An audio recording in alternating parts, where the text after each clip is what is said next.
ಪರಪ್ಪನ ಅಗ್ರಹಾರ ಜೈಲಿಗೆ ಗೃಹ ಸಚಿವ ಡಾಕ್ಟರ್ ಜಿ ಪರಮೇಶ್ವರ್ ಭೇಟಿ ನೀಡಿದ್ದಾರೆ. ಸಚಿವರ ಜೊತೆಗೆ ಡಿಜಿ ಐಜಿಪಿ ಅಂದ್ರೆ ಪೊಲೀಸ್ ಮಹಾನಿರ್ದೇಶಕರು ಅವರ ಜೊತೆಗಿದ್ದಾರೆ. ಇನ್ನು ಕಾರಾಗೃಹಗಳ ಡಿಜಿಪಿ ಮಾಲಿನಿ ಕೃಷ್ಣಮೂರ್ತಿ ಕೂಡ ಇದ್ದಾರೆ. ದರ್ಶನ್ ಫೋಟೋ ವಿಡಿಯೋ ಲೀಕ್ ಆದ ಬೆನ್ನಲ್ಲೇ ಗೃಹ ಸಚಿವರು ಭೇಟಿ ನೀಡಿದ್ದಾರೆ. ಈ ರೀತಿ ಆಗೋದಕ್ಕೆ ಏನು ಕಾರಣ ಅನ್ನೋದರ ಬಗ್ಗೆ ಮಾಹಿತಿಯನ್ನು ಕಲೆ ಹಾಕ್ತಾ ಇದ್ದಾರೆ. ದರ್ಶನ್ಗೆ ಜೈಲಿನಲ್ಲಿ ಈ ರೀತಿ ಅತಿಥಿ ಸತ್ಕಾರ ಆಗೋದಕ್ಕೆ ಯಾರು ಕಾರಣ, ಏನು ಕಾರಣ, ಯಾಕೆ ಈ ರೀತಿ ಇದೆ ಜೈಲಿನ ವ್ಯವಸ್ಥೆ, ಇದೆಲ್ಲದರ ಬಗ್ಗೆಯೂ ಕೂಡ ಅಧಿಕಾರಿಗಳಿಂದ ಅವರು ಮಾಹಿತಿಯನ್ನ ಪಡ್ಕೊಳ್ತಾ ಇದ್ದಾರೆ. ಪೊಲೀಸ್ ಮಹಾನಿರ್ದೇಶಕರು ಜೊತೆಗಿದ್ದಾರೆ. ಇನ್ನು ಜೈಲಿನ ಡಿಜಿ ಅವರು ಕೂಡ ಭೇಟಿಯಾಗಿದ್ದಾರೆ. ಸದ್ಯ ಡಾಕ್ಟರ್ ಜಿ ಪರಮೇಶ್ವರ್ ಈ ರೀತಿ ಆಗೋದಕ್ಕೆ ಏನು ಕಾರಣ ಅನ್ನೋದನ್ನ ಕೆದಕೋದಕ್ಕೆ ನಿಂತಿದ್ದಾರೆ.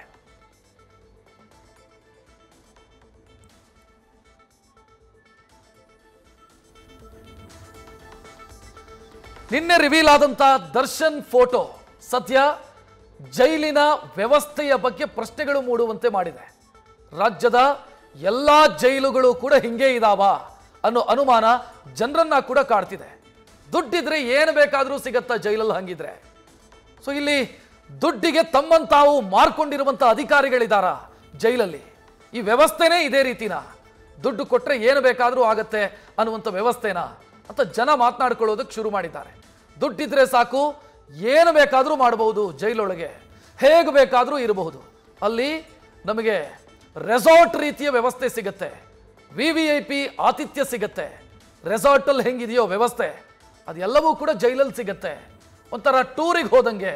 ದೊಡ್ಡವರು ದುಡ್ಡಿದ್ದವರು ಅಪರಾಧ ಮಾಡಿ ಜೈಲಿಗೆ ಹೋದರೆ ಪ್ರವಾಸಕ್ಕೆ ಹೋದಂಗೆ, ಬೇಲ್ ಸಿಗೋವರೆಗೆ ಅಲ್ಲಿ ಮಜಾ ಮಾಡಿ ಆ ನಂತರ ಬೇಲ್ ಪಡ್ಕೊಂಡು ಈಚೆ ಬರೋದು. ಈ ರೀತಿ ವ್ಯವಸ್ಥೆ ಇದೆ ಅಂತಾದರೆ ಜೈಲಲ್ಲಿ ಕಳ್ಳರು, ಸುಳ್ಳರು, ಅತ್ಯಾಚಾರಿಗಳು, ಕೊಲೆಗಾರರು ಭಯ ಪಡೋದಕ್ಕೆ ಸಾಧ್ಯ ಇದೆಯಾ? ದುಡ್ಡಿದ್ರೆ ಏನಾದರೂ ಆಗುತ್ತಪ್ಪ, ದುಡ್ಡಿದ್ರೆ ಏನು ಬೇಕಾದರೂ ಸಿಗತ್ತಪ್ಪ ಜೈಲಲ್ಲಿ ಅಂತ ವ್ಯವಸ್ಥೆ ಇದ್ದಾಗ ಭಯ ಯಾಕೆ ಪಡಬೇಕು? ಜೈಲು ಮನಪರಿವರ್ತನೆಗೆ ಅಂತಿರೋದು, ಕೈದಿಗಳ ಮನಪರಿವರ್ತನೆಗೆ ಅಂತಿರೋದು. ಬಟ್ ಜೈಲು ಹೆಂಗಾಗ್ಬಿಟ್ಟಿದೆ ಅಂತಂದ್ರೆ ಅದು ಕೈದಿಗಳ ವಿಹಾರ ತಾಣವಾಗಿದೆ.